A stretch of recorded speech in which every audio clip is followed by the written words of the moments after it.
চৌধুরীহাট গ্রাম পঞ্চায়েতের ভারত বাংলাদেশ সীমান্তের ঝিকরি বিওপি এলাকায় পাকিস্তানি মর্টার সেল উদ্ধারের ঘটনায় চাঞ্চল্য ছড়িয়ে পড়ে। বুধবার সকাল আনুমানিক 11টা নাগাদ ঘটনার খবর পেয়ে সেখানে সেই পাকিস্তানি মর্টার সেল নিষ্ক্রিয় করতে পৌঁছে যায় আর্মি আধিকারিকরা। বিনাগুড়ি থেকে আর্মি আধিকারিক সহ বোম ডিসপোজাল টিমের সদস্যরা সেখানে পৌঁছায়। এখনও সেই মর্টার সেলটিকে নিষ্ক্রিয় করার কাজ চলছে।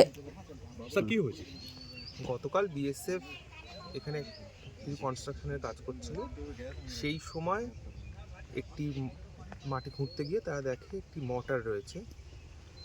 তা সেটা পাওয়ার পর সেখানেই তারা কর্ডন করে রাখেন জিনিসটাকে, এবং আমাদেরকে খবর দেওয়া হয়। আমরা সেখান থেকে বিন্নাগুড়ি আর্মি যে রয়েছে আর্মি ক্যাম্প, সেখানে আমরা যোগাযোগ করি। সেখান থেকে অর্ডিন্যান্স যে যারা স্পেশালিস্ট আর্মিতে যারা আছেন তারা আজকে আসেন এবং মর্টারটিকে ডিসপোজ অফ করেন। ফেলের জন্য দিয়েছি আর কি, কোথাও করলাম। একটা বিএসএফ করলেন, দাদা এখন জল দিবেন কয় কি দিই মেলা। তারপরে খৈনি খাবার উঠলাম, তারপরে দেখি হেঁটা নিচে আসলো খাড়া কাছার, দেখি এখানে পানা আছে, পানার উপরে ঠ্যাংটা দিয়ে আর কি নামবো। আমি তো জানি না এই জিনিস আছে। তারপরে তখন ওই পানার উপরে ঠ্যাং দিলাম, এই বোমটার উপরে আর কি আমি ঠ্যাং দিয়েছি, স্লিপ কাটিয়ে আর কি কাদত করলাম। পরে কাদরটা নেওয়ার বেড়া হয়ে গেলো। পরে একটা সাহেব আসলো, দাদা এটা কী জিনিস? বিএসএফ কয় এটা কী রে, এটা কোনো নয়, লিয়ে যা বাড়ি। তাহলে লোয়া, তাহলে তো আমি বাড়ি লিয়ে যাই। তারপরে এই জিনিসটা বাড়ির বগল আনার পরে জিনিসটা দিয়ে মুছেছি।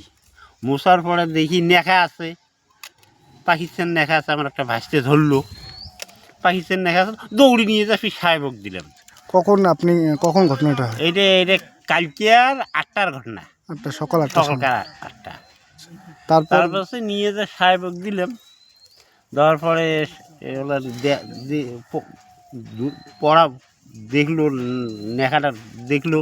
দেখার পরে আমার দ্বারা খাল খুঁড়ি নিল গেটের সামনে।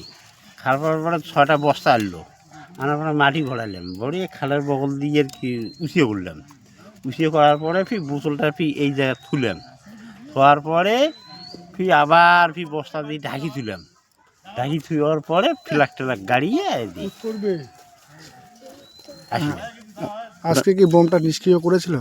হ্যাঁ, বোমটা কি উপড়িয়ে পড়িয়েছিল পানার উপরে। আজকে কখন বোমটা নিষ্ক্রিয় করে? আপনার নাম হিতিন মতো। আমি সারা ওই পর্যন্ত আমি ঢুলি নিয়ে বেড়াচ্ছি। এই জায়গাটার নাম কি? ঝিগড়ি।